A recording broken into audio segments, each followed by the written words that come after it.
क्या आपका दिल चाहता है घर पर मिले कोचिंग वाली पढ़ाई? तभी प्ले स्टोर से best technical academy app download करें।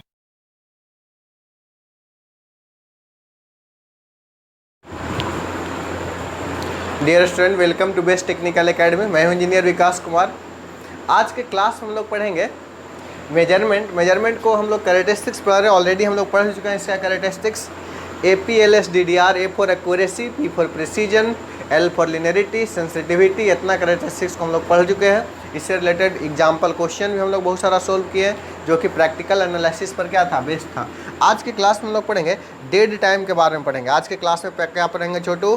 डेड टाइम के बारे में हम लोग पढ़ेंगे कि क्या होता है डेड टाइम। ये बेसिकली पाँचवा कैरेक्टरिस्टिक्स है डेड टाइम। तो चलिए हम लोग देखते हैं डेड टाइम क्या होता है। डेड टाइम एक होता है, डेड टाइम के अलावा क्या डिले टाइम होता है। तो डेड टाइम को पहले हम लोग समझते हैं। डेड मतलब आप क्या समझते हैं बताइए? मरा हुआ समय समझते हैं। डेड मतलब क्या? मरा हुआ समय। डेड मतलब मरा हुआ, टाइम मतलब क्या? समय। मरा हुआ समय किसको बोलेंगे?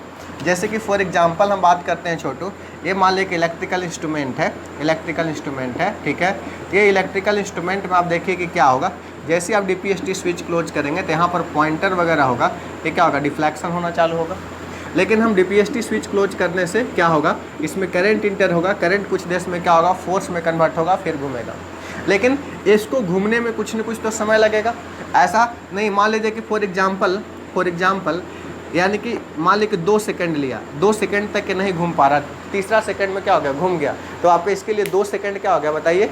डेड टाइम हो गया। यानी अगर मान लीजिए कि इसमें इनपुट देने के बाद 2 मिनट बाद घूमता है तो 2 मिनट क्या हो गया? डेड टाइम हो गया, समय।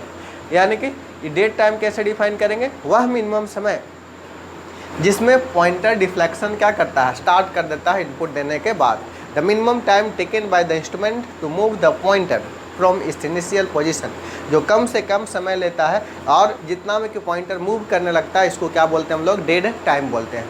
इसी तरह से ये इलेक्ट्रिकल इंस्ट्रूमेंट में होता है। लेकिन इलेक्ट्रॉनिक इंस्ट्रूमेंट में क्या होता है? देखिए, इलेक्ट्रॉनिक इंस्ट्रूमेंट में यहाँ डिजिटल डिस्प्ले होता होगा। यहाँ पर क्या होता है? वो डिस्प्ले होता है। इस फॉर्म में आपका डिस्प्ले होगा, ऐसे आपका डिस्प्ले होता होगा, डिजिटल डिस्प्ले है। अब देखिए डिस्प्ले है, इस तरह से डिस्प्ले है, ऐसा है। ये आपका डिस्प्ले है ना, ऐसा देखिए। अगर हम डिस्प्ले का बात करेंगे, ये आपका डिजिटल डिस्प्ले है।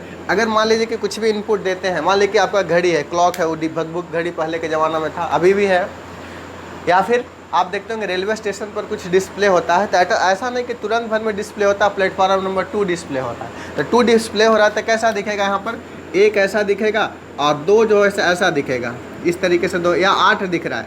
18 नंबर प्लेटफॉर्म में तो 8 दिखेगा। 10 नंबर है तो ये वाला बीच वाला नहीं दिखेगा, इस तरीके से होगा। ये डिजिटल डिस्प्ले होने में कुछ न कुछ समय लगता होगा। उस समय को इलेक्ट्रॉनिक्स इंस्ट्रूमेंट के लिए बोलते हैं डिले टाइम। इलेक्ट्रिकल इंस्ट्रूमेंट को सेम चीज़ को बोलते हैं डेड टाइम, और इलेक्ट्रॉनिक्स इंस्ट्रूमेंट के लिए क्या बोलते हैं बताइए? डिले टाइम बोलते हैं। जैसे कि हम फॉर एग्जांपल इसमें पॉइंटर घूमने में जितना समय लगता है उसको क्या बोलते हैं? Dead time. और यहाँ पर डिस्प्ले होने में जितना समय लगता है उसी को क्या बोलते हैं? Delay time. दोनों चीज़ सेम है। यहाँ कुछ आउटपुट आ रहा है ऐसे, यहाँ फिर कुछ आउटपुट आ रहा है डिस्प्ले होने के बाद, तो दोनों क्या है? आपका डेड टाइम ही है। लेकिन इलेक्ट्रिकल में डेड टाइम बोलते हैं, इलेक्ट्रॉनिक्स इंस्ट्रूमेंट में इसी को क्या बोलते हैं? डिले टाइम बोलते हैं।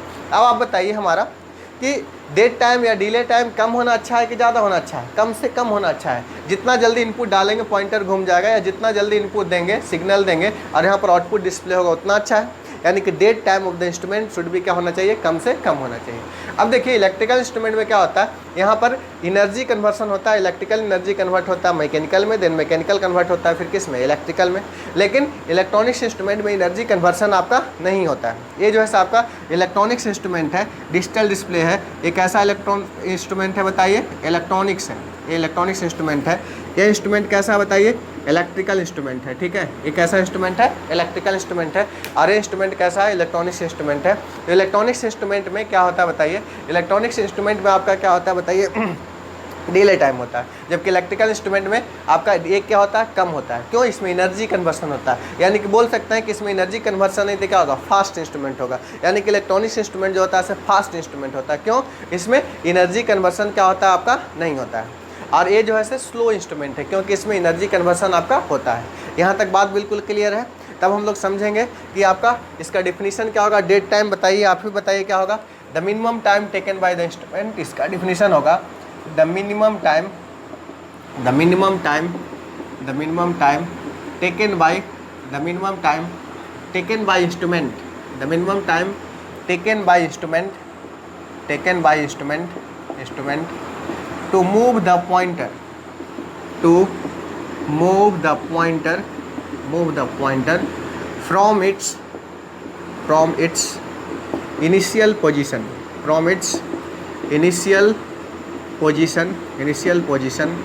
after giving इनपुट देने के बाद जितना समय मिनिमम लगता है जिसमें कि पॉइंटर क्या करे, मूव कर जाए, it's called dead time. Dead time मतलब क्या हुआ, मरा हुआ समय, यानी कि पॉइंटर अभी घूम नहीं रहा, इनपुट देने के बाद भी घूमना स्टार्ट हुआ तो डेड टाइम वो नहीं रहेगा। इलेक्ट्रिकल इंस्ट्रूमेंट में डेड टाइम बोलते हैं, जबकि इलेक्ट्रॉनिक्स इंस्ट्रूमेंट में क्या बोलते हैं, डिले टाइम बोलते हैं। इन electrical instrument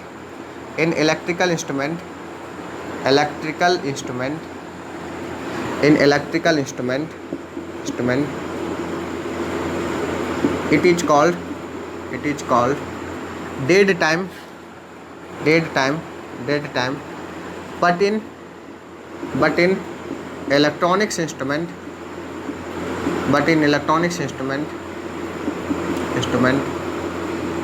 it is called delay time, यानी कि इलेक्ट्रिकल इंस्ट्रूमेंट में क्या होता है, डेड टाइम होता है, इलेक्ट्रॉनिक्स इंस्ट्रूमेंट में क्या होता है बताइए, डिले टाइम होता है। यहाँ तक बात समझ में आया। The minimum time taken by the instrument to move the pointer from its initial position after giving the input it's called as the dead time. Electrical instrument में इसको हम लोग डेड टाइम बोलते हैं, जबकि इलेक्ट्रॉनिक्स इंस्ट्रूमेंट में इसी को क्या बोलते हैं, डिले टाइम बोलते हैं। अब हम ऐसा बताएं कि इसमें एनर्जी कन्वर्सन होता है, तो एनर्जी कन्वर्सन होने के कारण क्या होगा बताइए, ये फास्ट इंस्ट्रूमेंट नहीं होगा, स्लो इंस्ट्रूमेंट होगा। जबकि इसमें एनर्जी कन्वर्सन नहीं होता है तो क्या होता है, फास्ट इंस्ट्रूमेंट होता है। ठीक है, यानी कि हम अगला पॉइंट बात करते हैं, इलेक्ट्रिकल इंस्ट्रूमेंट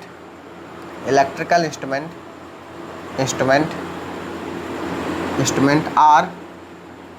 सबसे पहले हम बात करते हैं इलेक्ट्रिकल में क्या होता है, एनर्जी कन्वर्सन होता है। In electrical instrument there are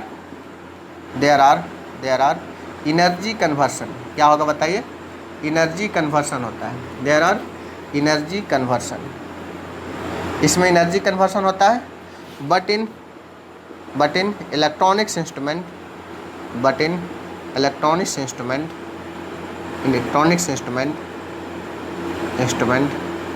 there are no energy conversion. Electronics instrument there are no any energy conversion. कोई भी एनर्जी कन्वर्सन आपका इलेक्ट्रॉनिक्स इंस्ट्रूमेंट में आपका नहीं होता है। यहाँ तक बात बिल्कुल क्लियर है कि इलेक्ट्रॉनिक्स इंस्ट्रूमेंट में कोई भी एनर्जी कन्वर्सन नहीं होता है। एनर्जी कन्वर्सन नहीं होगा तो बताइए इसमें टाइम टेकन क्या लगेगा, मूव करने में या डिस्प्ले होने में क्या लगेगा, टाइम बहुत कम लगेगा। इसलिए इसी रीजन से इलेक्ट्रिकल इंस्ट्रूमेंट जो है से क्या बताइए, स्लो इंस्ट्रूमेंट है, जबकि इलेक्ट्रॉनिक्स इंस्ट्रूमेंट क्या है, फास्ट इंस्ट्रूमेंट है। Therefore electrical instrument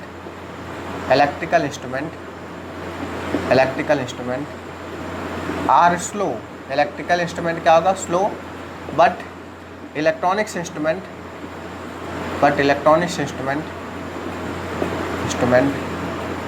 are fast. Electronics instrument क्या होगा, फास्ट होगा, जबकि इलेक्ट्रिकल इंस्ट्रूमेंट क्या होगा बताइए, स्लो इंस्ट्रूमेंट होगा। यहाँ तक बात क्लियर हो गया बिल्कुल। हम आशा करते हैं कि यहाँ तक बात बिल्कुल आपको क्लियर हो गया होगा। अब देखिए, ध्यान दीजिए, इलेक्ट्रिकल इंस्ट्रूमेंट में अगर बहुत कम करंट देंगे तो हो सकता है पॉइंटर घूमेगा ही नहीं, लेकिन इलेक्ट्रॉनिक्स इंस्ट्रूमेंट में बहुत कम भी सिग्नल देंगे तो क्या होगा बताइए, डिस्प्ले कर जाएगा, डिस्प्ले हो जाएगा, डिजिटल डिस्प्ले आसानी से हो जाएगा। यानी कि बोल सकते हैं कि इलेक्ट्रिकल में ज़्यादा वैल्यू अगर मेजरमेंट करना है तो क्या है, अच्छा है, जबकि इलेक्ट्रॉनिक्स में कम के लिए ज़्यादा अच्छा है। ज़्यादा देंगे तो वर्क नहीं करेगा, क्योंकि मिली वोल्ट माइक्रोवेव में कोई भी इलेक्ट्रॉनिक्स इंस्ट्रूमेंट क्या करता है, वर्क करता है। यानी कि हम लोग बोल सकते हैं electrical instrument is best suitable for higher magnitude of current and voltage, जबकि इलेक्ट्रॉनिक्स इंस्ट्रूमेंट बेस्ट सुटेबल किसके है, measurement of lower value of current and voltage. यानी कि कंक्लूजन पॉइंट ये है, the electrical instrument are best for higher value of current and voltage measurement, current and voltage measurement higher value के लिए है। Whereas electronics instrument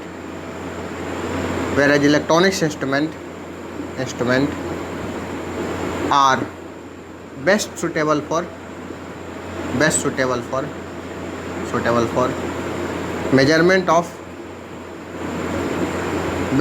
for measurement of low value of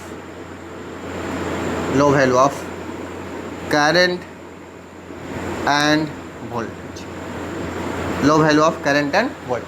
clear है। यानी कि हमारा electrical instrument best है किसके लिए बताइए, measurement of low value of current and voltage, जबकि इलेक्ट्रॉनिक्स इंस्ट्रूमेंट है किसके लिए, इलेक्ट्रिकल किसके लिए बताइए, higher value of magnitude voltage, जबकि इलेक्ट्रॉनिक्स किसके लिए बताइए, लो वैल्यू के लिए आपका बेस्ट सुटेबल है। और डिले टाइम या डेड टाइम कोई भी इंस्ट्रूमेंट का क्या होना चाहिए, कम से कम होना चाहिए। द डेड टाइम और डिले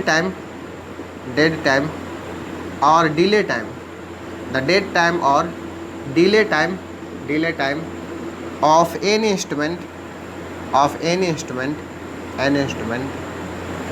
should be low। कैसा होना चाहिए बताइए, should be low। जितना लो होगा उतना क्या होगा, उसका अच्छा ही होगा, उतना क्या होगा, बिल्कुल अच्छा होगा। यहाँ तक हम बात करते हैं, कंक्लूजन क्या है, डेड टाइम और डिले टाइम क्या है। डेड टाइम वह टाइम है जिस टाइम में इनपुट देने के बाद पॉइंटर मूव करना स्टार्ट कर देता है। मान लीजिए कि 3 सेकंड बाद मूव कर रहा है तो 3 सेकंड क्या हो गया, डेड टाइम मरा हुआ, यानी उसमें इंस्ट्रूमेंट आउटपुट नहीं दे रहा है, इसको क्या बोलेंगे, डेड टाइम बोलेंगे। डिले टाइम ही क्या है, इनपुट देने के बाद जितना समय बाद डिस्प्ले करता है, वो बहुत कम समय, फ्रैक्शन ऑफ सेकंड होता है जिसमें डिस्प्ले कर देता है, वो डिले टाइम भी वही इलेक्ट्रॉनिक्स इंस्ट्रूमेंट के लिए डिले, इलेक्ट्रिकल के लिए डेड, और डेड टाइम या डिले टाइम कोई भी इंस्ट्रूमेंट का क्या होना चाहिए, कम होना चाहिए। क्लियर है यहाँ तक। इंपॉर्टेंट इन्फॉर्मेशन आपको बताने जा रहा हूँ, ठीक है।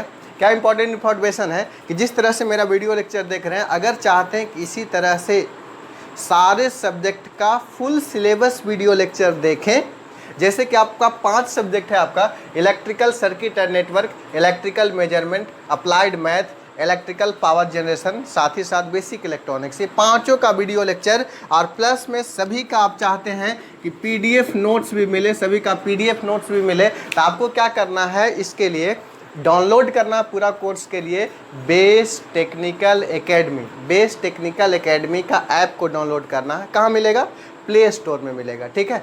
एक आपका दीपक सा जलते हुए लोगो होगा, उसको आप देखिएगा, और बेस टेक्निकल एकेडमी ऐप को क्या करना है, डाउनलोड कर लेना है। जैसे आप डाउनलोड कीजिएगा तो सबसे पहले एप्लीकेशन में आपको क्या मांगेगा, मोबाइल नंबर, उसके बाद OTP जाएगा आपका उसी मोबाइल पर, तो आप उसको डाल करके वेरीफाई कर लीजिए। इसके बाद आपका ईमेल आईडी और नेम पूछेगा, तो उसमें डालिएगा, तो फाइनली क्या होगा, आपके मोबाइल में इंस्टॉल हो जाएगा। इंस्टॉल होने के बाद आप उसको क्या कीजिएगा, आपको ओपन करना है। जैसे ही आप उस ऐप को ओपन कीजिएगा तो देखिए आपको क्या होगा, मोबाइल के नीचे स्क्रीन पर देखिएगा, ऐप में आपको 4-5 आइकन यहाँ पर बना हुआ होगा, 4-5 आइकन बना हुआ होगा। एक में आपका होम लिखा होगा, एक में आपका बैच लिखा होगा, एक में आपका यहाँ पर स्टोर लिखा होगा। तो जो स्टोर लिखा हुआ है जो कॉलम में, वही आपका मेन कॉलम है। तो स्टोर पर जैसे ही जाइएगा तो यहाँ पर आपको क्या कीजिएगा, यहाँ पर आपको बहुत सारा कोर्स क्रिएटेड होगा, आपको दिख जाएगा। एक डिप्लोमा 3 टॉप सेलिंग में आपको दिख जाएगा, जो कि आप डिप्लोमा 3 के होंगे, तो बहुत सारा बच्चे इसको यूज कर रहे हैं। लगभग सारे पॉलिटेक्निक कॉलेज, कोई भी कॉलेज ऐसा नहीं है जो कि छूट पाए हैं, तो सारे कॉलेज के बच्चे इसको यूज कर पा रहे हैं, चाहे गवर्नमेंट हो चाहे प्राइवेट हो, ठीक है। अगर आपको नहीं मिल पा रहा 3rd सेमेस्टर डिप्लोमा का, तो आपको सर्च करना, सर्च ऑप्शन है, क्या सर्च करना है बताइए, डिप्लोमा स्पेस डाल के क्या लिखिएगा, 3 डालिएगा। तो यहाँ पर आपका सब्जेक्ट वाइज भी कोर्स क्रिएटेड है, फुल सब्जेक्ट भी कोर्स क्रिएटेड है। सब्जेक्ट वाइज में थोड़ा प्राइस ज़्यादा है, फुल कोर्स के लिए थोड़ा प्राइस क्या है, कम है। तो आपको फुल कोर्स परचेज करना है, क्योंकि आपको सारे सब्जेक्ट को पास करना है। इसी तरह से सारे सब्जेक्ट आपको बहुत अच्छे तरीके से आपको मिल रहा है। तो ये डिप्लोमा 3rd आपको क्या करना है, यहाँ पर क्लिक कीजिएगा। क्लिक करने के बाद आपको 2 चीज़ दिखेगा, यहाँ पर एक आपका ओवरव्यू लिखेगा, यहाँ पर कंटेंट लिखेगा, और अदर कॉलम भी होगा। तो आपको यहाँ पर ओवरव्यू होगा, यहाँ पर क्या होगा, कंटेंट होगा। तो आपको कंटेंट पर क्लिक करना है। कंटेंट पर क्लिक कीजिएगा, इस तरीके से सारा सब्जेक्ट बना हुआ आपको आ जाएगा। और सारे सब्जेक्ट में देखिएगा कुछ फ्री वीडियो लेक्चर होगा, तो उसको आप देख लीजिए। देखने के बाद कोर्स को क्या करना है, परचेज करना है, और आज से ये स्टडी को क्या करना है, स्टार्ट कर देना है। एक और इम्पॉर्टेंट इन्फॉर्मेशन, डिप्लोमा 3rd केवल इलेक्ट्रिकल के लिए नहीं है, इलेक्ट्रॉनिक्स नेक्स्ट पीपल, साथ साथ अटल ब्रांच का दोस्त होंगे उनको भी इन्फॉर्म कर दीजिएगा, उनका भी क्लासेस सब स्टार्ट है, ठीक है। इसके अलावा आपका सीनियर का तो 4th सेम में भी पढ़ाए थे, 5th सेम में भी अभी क्लास क्या कर रहा है, चल रहा है, ठीक है। तो आप डिप्लोमा 3 है तो डिप्लोमा 3 सर्च करके इसको आपको इंस्टॉल करें, इंस्टॉल करके ये सब सारे चीज़ आपको हो जाएगा। अगर और फर्दर आप इन्फॉर्मेशन हमसे चाहते हैं तो फर्दर इन्फॉर्मेशन के लिए आप इस नंबर पर 7050403084 पर कॉल भी कर सकते हैं, व्हाट्सअप भी कर सकते हैं। कोई भी तरह का इन्फॉर्मेशन हो तो इस नंबर पर आप कभी भी कॉल कर सकते हैं, ठीक है। सुबह 9 बजे से लेकर के रात के 9 बजे तक आप कभी भी कॉल या व्हाट्सअप आप कर सकते हैं इस नंबर पर, ठीक है। तो इससे रिलेटेड आपको कोई भी इन्फॉर्मेशन आपको मिल जाएगा। और चलिए इतना तक हम लोग इसमें, और आगे हम लोग अब स्टडी का बात करते हैं, पढ़ाई का बात करते हैं, वीडियो को आगे कंटिन्यू करते हैं। तो चलिए हम लोग आगे की बात को अब हम लोग पढ़ाई को करते हैं। आप नोट कीजिए, जल्दी से आगे बात करते हैं।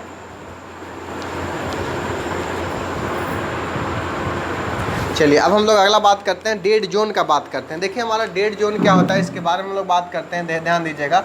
डेड जोन का बात करते हैं। देखिए डेड जोन क्या है, डेड जोन देखिए हमारा, ध्यान दो। डेड जोन क्या है, डेड जोन के बारे में अगर हम बात करेंगे तो क्या होगा, डेड जोन यानी कि वह जोन जिसमें मिनिमम इनपुट देने के बाद आउटपुट अगर मिलना स्टार्ट हो जाएगा उसको क्या बोलेंगे, डेड जोन बोलेंगे। द मिनिमम इनपुट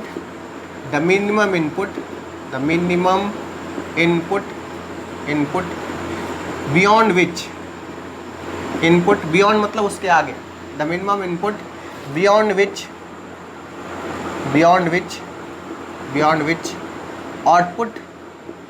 आउटपुट और रिस्पॉन्स will come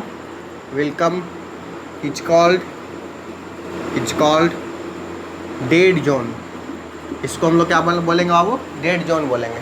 जैसे कि फॉर एग्जांपल देखिए, बोलिए, यहाँ मान लीजिए कि फॉर एग्जांपल इनपुट है, इधर मान लीजिए कि आउटपुट है, या फिर आप रिस्पॉन्स बोल सकते हैं, आउटपुट बोल सकते हैं, या फिर क्या रिस्पॉन्स बोल सकते हैं, आउटपुट या रिस्पॉन्स है, ठीक है। अब देखिए हमारा ध्यान दीजिए, यहाँ पर यदि हम बात कर रहे हैं, यहाँ मान लीजिए कि फॉर एग्जांपल जीरो है, यहाँ पर मान लीजिए कि 1 एम्पियर दिए तब भी कुछ इंस्ट्रूमेंट वर्क नहीं कर रहा, घूम नहीं रहा, 2 दिए तब भी नहीं घूम रहा, 3 दिए तब भी नहीं घूम रहा, लेकिन 3.01 हुआ तो घूमना चालू हुआ, मतलब कुछ रिस्पॉन्स देना चालू कर दिया। तो जितना जैसे कि 1 एम्पियर 2 एम्पियर 3 एम्पियर तक रिस्पॉन्स नहीं दे रहा था, तो यहाँ से यहाँ तक का जो जोन हुआ मिनिमम इनपुट को बोल रहे हैं, तो इसी को हम लोग क्या बोलेंगे बताइए, डेड जोन। यानी कि इस इनपुट में आपका रिस्पॉन्स इंस्ट्रूमेंट नहीं देगा तो इसको क्या बोलेंगे, डेड जोन। और डेड टाइम बोलते थे किसको, इतना टाइम जितना तक रिस्पॉन्स नहीं देते इसमें कितना समय लगेगा उसको क्या बोलते थे, डेड टाइम। और जोन किसको बोलेंगे, उतना इनपुट मैग्नीट्यूड कितना देंगे उसके बाद रिस्पॉन्स करेगा तो उसको क्या बोलेंगे हम लोग, डेड जोन बोलेंगे। तो बताइए, आप ही बताइए, कोई भी इंस्ट्रूमेंट का डेड जोन कम होना चाहिए कि ज़्यादा होना चाहिए, कम होना चाहिए, कि कम से कम इनपुट में रिस्पॉन्स क्या हो जाए, मिल जाए। यानी कि any instrument should have dead zone क्या होना चाहिए, कम होना चाहिए। द डेड जोन ऑफ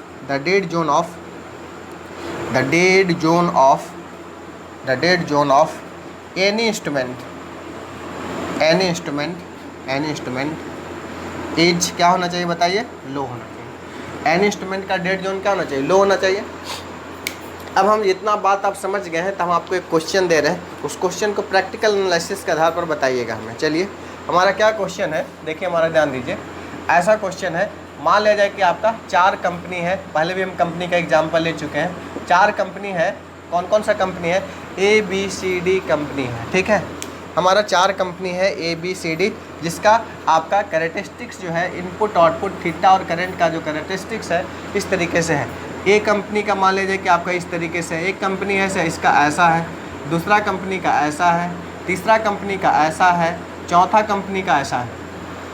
मान लीजिए कि फॉर एग्जांपल ए वाली ए कंपनी है, ए वाली बी कंपनी है, ए वाली सी कंपनी है, ए वाली डी कंपनी है।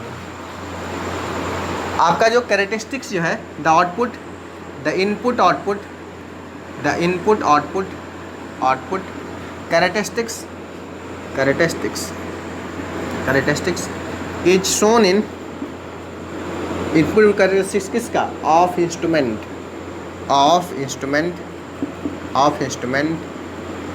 is shown in above figure, आपसे क्वेश्चन पूछा है इसमें से चारों में से ABCD में से कौन सा इंस्ट्रूमेंट जो है से बेस्ट है, then which one of following instrument is best. कौन सा बेस्ट होगा? आंसर आपका क्या होगा बताइए, कौन सा होगा? ADCB, D और C बेस्ट होगा। कोई एक आंसर देना है, क्या होगा बताइए? आंसर देखिए, ध्यान दीजिए। अब हम बताइए लिनियरिटी भी क्या क्या characteristics, linearity, sensitivity, dead time, dead zone, सब चीज़ बात किए। सारे चीज़ को हम लोग लेंगे। सबसे पहले हम लोग लिनियरिटी का बात करें तो देखो, ए वाली लिनियर है, ए वाली लिनियर है। ये दोनों लिनियर है क्या? नहीं लिनियर है। क्यों? स्ट्रेट लाइन है बट पासिंग थ्रू ऑरिजिन नहीं है, तो ये दोनों आंसर सही नहीं होगा। कौन कौन आंसर सही नहीं होगा? ए और बी सही नहीं होगा। अब हमारा सवाल बटा डी और सी में। डी सी में देखिए दोनों लिनियर है, straight line passing through origin है, लेकिन देखिए सी जो है से इनपुट जैसे दे रहे हैं तो रिस्पॉन्स कम दे रहा है, लेकिन सेम इनपुट के लिए डी ज़्यादा रिस्पॉन्स दे रहा है, डी में ज़्यादा आउटपुट मिल रहा है, यानी कि ज़्यादा सेंसिटिव है। तो ये लिनियर भी है, साथ ही साथ क्या है, सेंसिटिव भी है। तो डी इंस्ट्रूमेंट क्या होगा बताइए? बेस्ट वन होगा। ठीक है, अच्छा होगा। आंसर क्या होगा? आंसर हो जाएगा डी। क्यों डी होगा? Since D instrument are linear and more sensitive, इसलिए आंसर क्या होगा इसका बताइए? डी द करेक्ट ऑप्शन होगा। क्लियर है? यानी कि डी इंस्ट्रूमेंट जो है से क्या आपका ज़्यादा बढ़िया इंस्ट्रूमेंट है। यहाँ तक हम आशा करते हैं कि बात समझने में कोई दिक्कत नहीं होगा, क्योंकि लिनियर तो दोनों है। लिनियर के बाद फिर क्या प्रॉपर्टी देखेंगे? सेंसिटिविटी देखेंगे। देखिए ये दोनों का डेट जोन ज़्यादा इसलिए तो ऐसे रिजेक्ट कर दिए, डेट टाइम भी ज़्यादा इसलिए रिजेक्ट कर दिए। इसका डेट टाइम डेट जोन कम है, लेकिन क्या है इसका सेंसिटिविटी डी का ज़्यादा है, इसलिए ज़्यादा बढ़िया क्या होना? कोई भी इंस्ट्रूमेंट हाईली सेंसिटिव होना चाहिए, लिनियर होना चाहिए। ये दोनों लिनियर है, लेकिन दोनों में सेंसिटिविटी किसका हाई है? डी का। तो ज़्यादा करेक्ट आंसर कौन देगा? D instrument is the correct answer. यहाँ तक क्लियर हो गया? इसको आप नोट डाउन कीजिए, हम आगे का प्रॉपर्टी देखते हैं।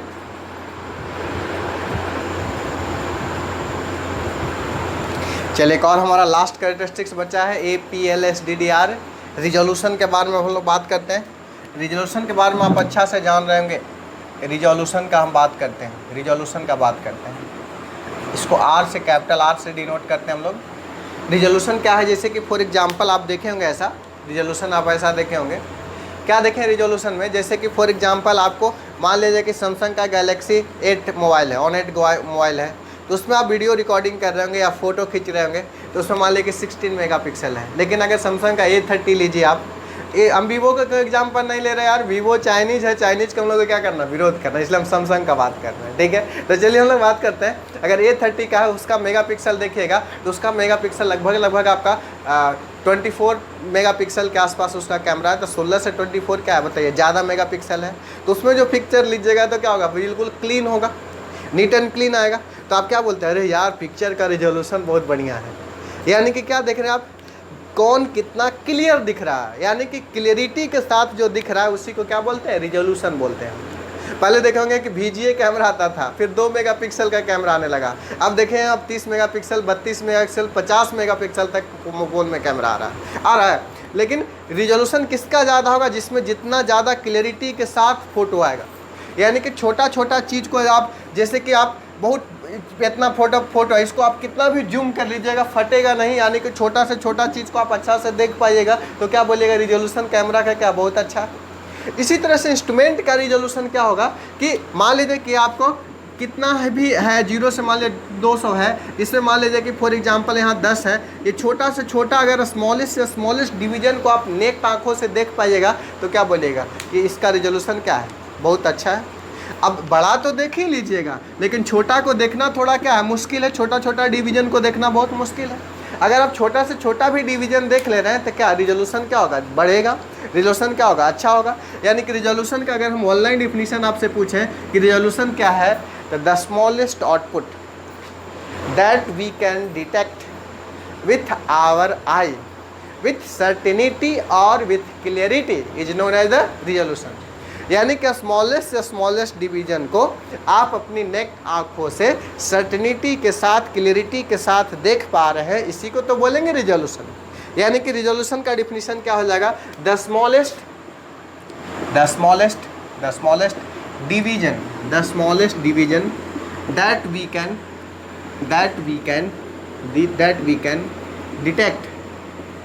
detect मतलब पहचानना, that we detect with by our eye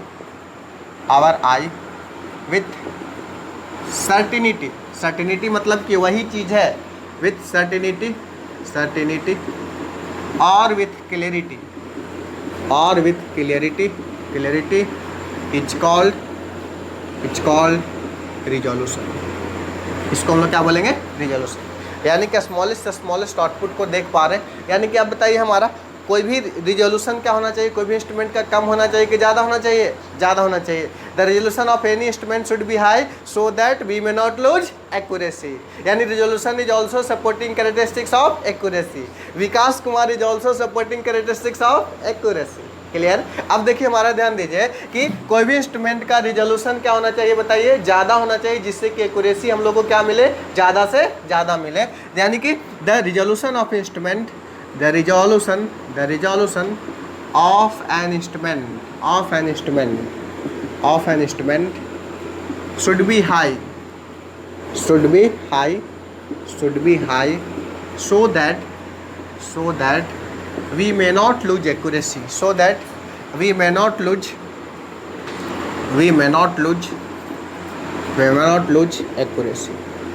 हम लोग एक्यूरेसी को क्या करेंगे, ध्यान में लेके कि हम लोग एक्यूरेसी क्या रहे, मेंटेन रहे, so that we may not lose accuracy बरकरार रहे। इसलिए रेजोल्यूशन क्या होना चाहिए, हाई से हाई होना चाहिए। हम अभी हमें डिफिनीशन बताएं कि स्मॉलेस्ट डिवीजन को अगर देख पाएंगे तो क्या होगा, रेजोल्यूशन कोई भी इंस्ट्रूमेंट का क्या होगा, बताइए, ज़्यादा होगा। जैसे कि फॉर एग्जाम्पल आप हमें बताइए कि ऐसा मान लीजिए कि कोई इंस्ट्रूमेंट हम ले रहे हैं, आपका एक इंस्ट्रूमेंट है, ये ऐसा है, कितना है बताइए, 0 से लेकर कितना है, 5 एम्पियर तक के करंट को मेजर कर सकता है। अब हमारा बताइए, यहाँ है आपका, आप बताइए कि आपको कितना दिख रहा है, यहाँ से आपको कितना दिख रहा है। इसको अगर मेजर करेंगे तो कितना दिखेगा, बताइए, देख के बताइए। कोई स्टूडेंट बताया 2.4, कोई स्टूडेंट बताया हमको 2.5, किन्हीं को लग रहा है कि 2.1 भी है, किन्हीं को लग रहा है कि बीच में है 2.3 भी है, किन्हीं को लग रहा है हो सकता है कि आपका 2 पॉइंट कुछ भी है। हमारा इस टाइप से आपका है, कांटा है तो इस टाइप से आपको ऐसा दिख रहा है, बहुत सारे दिख रहा है। कोई को हो सकता है कि एग्जैक्ट 2 भी दिख रहा हो, ठीक है, इस तरीके से दिख रहा है, आपका ऐसा दिख रहा है। एग्जैक्ट सीधा नहीं था इसलिए सीधा कर रहे हैं, मान लीजिए इस टाइप से आपको है तो आपका दिख रहा है इस टाइप से। अब हम क्या कर रहे हैं, इसी को थोड़ा सा हम चेंजिंग कर रहे हैं, अगला फिगर में हम चेंजिंग कर रहे हैं। देखिए क्या चेंजिंग कर रहे हैं, अगला फिगर में हम चेंजिंग कर रहे हैं। देखिए क्या चेंजिंग कर रहे हैं, यही इंस्ट्रूमेंट है, ये 0 है, इधर में क्या बताइए 5 है। क्लियर। अब इसका डिवीजन कर दिए, यहाँ पर जो है सो फॉर एग्जांपल, यहाँ पर हम ऐसा बात करनी है, यहाँ पर जो है सो आपका फॉर एग्जांपल आपका कुछ और है, 2.5 है, मान लिया 2.5 है। इसको मान लीजिए कि फॉर एग्जांपल आपको दे दिया, या फिर ऐसे दे दिया, यहाँ पर ये ऐसा कर रहे हैं, ध्यान दीजिए, ये वाली 1 है, ये वाली 2 है, ये वाली 3 है, 4 है, 5 है। अब आपसे बोला गया है, अब आप बताइए कि कितना आपका इसका डिवीजन है। अब यहाँ पर मेजर वैल्यू जो है से कितना आपको दिख रहा है, यहाँ पर बताइए, अब कितना दिख रहा है, बताइए, आप ही बताइए कितना दिख रहा है। अब बताइए आप कितना दिख रहा है यहाँ पर मेजर वैल्यू आपको, चलिए बताइए कितना दिख रहा है। 2.3 दिख रहा है, किन्हीं को 2.5 दिख रहा है, और कितना दिख रहा है, 2.4 भी दिख रहा है, यही दिख रहा है। मान लीजिए हम और डिवीजन को बढ़ा रहे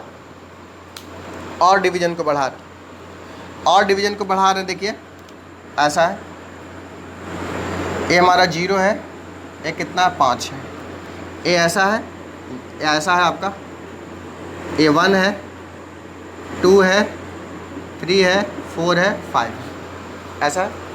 अब इसमें भी डिवीजन है आपका, इसमें भी देखिए डिवीजन है। आपका 0.2, 0.4, 0.6, 0.8, फिर इसमें भी है 1.2, 1.4, 1.6, 1.8, इसी तरह से डिवीज़न है, इसी तरह से आपका डिवीज़न है, सब में डिवीज़न। अब आपको क्या, यहाँ पर आपको कांटा इस तरह से दिख रहा है, कांटा इन द सेंस पॉइंटर आपको दिख रहा है, यहाँ पर आपको दिख रहा है, यहाँ पर एग्जैक्ट आपको इस तरीके से दिख रहा है पॉइंटर। अब आप बताइए कि आपको कितना दिख रहा है। ये देखिए 2 है, 2.2 है, 2.4 है, यहाँ देखिए 2.6 है। यहाँ पर एग्जैक्ट कितना दिख रहा है बताइए, 2.6 है। किसी को हो सकता है 2.61 दिखे, हो सकता है 2.59 दिखे, लेकिन लगभग 2.6 दिख रहा है। यहाँ देखिए इसमें आपका वेरिएशन जो है, इस केस में हम लोग यहाँ पर क्या डिवीजन इंक्रीज कर रहे हैं, नंबर ऑफ डिवीजन को इंक्रीज कर रहे हैं, यहाँ भी नंबर ऑफ डिवीजन को क्या कर रहे हैं, इंक्रीज कर रहे हैं। नंबर ऑफ डिवीजन इंक्रीज करने से देखिए क्या हो रहा है, यहाँ पर जो वेरिएशन है, कितना का वेरिएशन है, यहाँ पर एरर देखिएगा कितना है, एरर कहाँ से कहाँ तक आपका है, देखिए 2.5 से लेके 2 तक दिख रहा है, यानी प्लस माइनस 0.5 का वेरिएशन। यहाँ पर एरर देखिए कितना का वेरिएशन है, एरर कितना का वेरिएशन है, प्लस माइनस 0.2 का वेरिएशन, 3 से लेकर 5 तक वेरिएशन है। यहाँ पर एरर नहीं है, या एरर है भी तो बहुत कम है, एरर है भी तो बहुत कम है। मान लें कि कुछ और होगा, 0.01 होगा, कुछ होगा, 0 है मान लिया जाए। अब क्या देख रहे हैं, डिवीजन इंक्रीज करने से एरर घट रहा, मतलब रिजोल्यूशन क्या हो रहा, बढ़ रहा है ना, यानी कि नंबर ऑफ डिवीजन से यहाँ पर रिजोल्यूशन क्या हो रहा है बताइए, रिजोल्यूशन जो हो रहा है, रिजोल्यूशन इंक्रीज कर रहा है। इसमें क्या हो रहा है बताइए आप ही, रिजोल्यूशन जो है क्या हो रहा है बताइए, इंक्रीज कर रहा है। यस या नो, यहाँ भी रिजोल्यूशन क्या कर रहा है बताइए, रिजोल्यूशन क्या कर रहा है बताइए, इंक्रीज कर रहा है। यहाँ तक बात समझे। तो यहाँ से हम लोग को कंक्लूजन पॉइंट कुछ मिल रहा है। क्या कंक्लूजन पॉइंट मिल रहा है आप ही बताइए, कि नंबर ऑफ डिवीजन बढ़ाने से इंस्ट्रूमेंट का रिजोल्यूशन क्या होता है, बढ़ता है, इंक्रीज करता है। यानी कि एज नंबर ऑफ, इसको नोट कर लीजिए, पहले इसको नोट कर लीजिए वीडियो पॉज करके। अब हम लोग यहाँ से कंक्लूजन निकाल रहे हैं। क्या कंक्लूजन निकाल रहे हैं, as number of division increases then resolution of the instrument will also increases. यहाँ से कंक्लूजन पॉइंट ये है कि एज, कंक्लूजन है हमारा, कंक्लूजन पॉइंट है रिजोल्यूशन के लिए कंक्लूजन है, conclusion as number of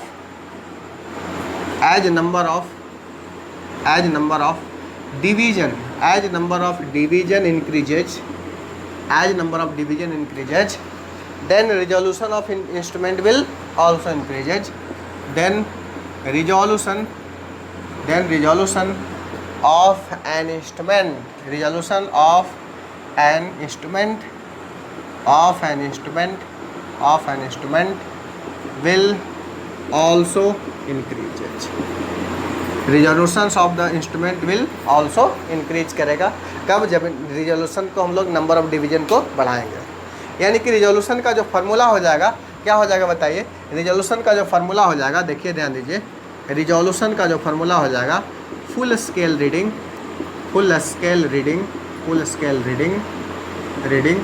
divide by total number of division. अब देखिए हमारा, अब हम ऐसा बात किए, ध्यान देने वाले ये कंफ्यूजिंग फार्मूला है। क्या कंफ्यूजिंग फार्मूला है, देखिए ध्यान दीजिए। हम अभी बताएं कि नंबर ऑफ डिवीजन इंक्रीज करने से रिजोल्यूशन बढ़ता है, लेकिन देखिए ध्यान दीजिए, यहाँ पर नंबर ऑफ डिवीजन इंक्रीज कर रहे हैं तो रिजोल्यूशन क्या हो रहा है, यहाँ पर घट रहा है एक फार्मूला के आधार पर। लेकिन वो चीज़ नहीं है छोटू, ये रिजोल्यूशन घट रहा है, इसका ये मतलब हुआ कि ये छोटा से छोटा आउटपुट को, स्मॉलेस्ट डिवीजन को देख सकता है। इसका मतलब ये हुआ, यहाँ इसका ये मतलब नहीं हुआ कि रिजोल्यूशन से हमारा घट रहा है। इसका मतलब ये हुआ कि ये डिवीजन को इंक्रीज करने से क्या होगा कि हम लोग स्मॉलेस्ट आउटपुट को क्या कर सकते हैं, देख सकते हैं। हम लोग स्मॉलेस्ट से स्मॉलेस्ट, छोटा से छोटा आउटपुट को देख सकते हैं। तो इसका ये क्या हो गया बताइए, फ़ायदा हो गया। यानी कि as number of division increases then resolution क्या है, इंक्रीज करेगा। इसका ये मतलब हुआ, देखिए ये डिवीजन को इंक्रीज कर रहे हैं तो इसका डिक्रीज का मतलब ये हुआ, इसका बहुत बड़ा मीनिंग है। ये डिक्रीज करने का मीनिंग इसका क्या है, देखिए ध्यान से समझिएगा। इसका डिक्रीज करने का मीनिंग, इसका डिक्रीमेंट का मीनिंग बहुत बढ़िया है। इसका ये मतलब हुआ कि स्मॉलेस्ट डिवीजन को, इसका मतलब हुआ that is we can see smallest division, हम लोग smallest division that is resolution is high. ये फार्मूला से नहीं देखिए, ये इसका ये मतलब हुआ कि रिजोल्यूशन का जो फार्मूला है, ये कहने का मतलब है स्मॉलेस्ट डिवीजन के बारे में बोल रहा है कि कितना, अगर नंबर ऑफ डिवीजन जितना ज़्यादा होगा उतना आसानी से हम देख रहे हैं उसका जितना ज़्यादा रिजोल्यूशन हाई होगा तो छोटा से छोटा डिवीजन को भी हम लोग क्या कर सकते हैं, देख सकते हैं। यानी कि हमारा यहाँ पर जितना ये बोल सकते हैं कि स्मॉलेस्ट नंबर ऑफ डिवीजन इसको बोल सकते हैं, स्मॉलेस्ट नंबर ऑफ डिवीजन बोल सकते हैं, कितना स्मॉलेस्ट डिवीजन होगा। जैसे कि for example number of division से कन्फ्यूजन हो रहा था, स्मॉलेस्ट डिवीजन यानी जितना छोटा डिवीजन होगा आप बताइए कि उतना ज़्यादा क्या होगा, रिजोल्यूशन होगा। ऐसे समझ सकते हैं, यानी कि स्मॉलेस्ट नंबर ऑफ डिवीजन कितना छोटा से छोटा हो सकता है उस डिवीजन का बात करते हैं टोटल रिजोल्यूशन।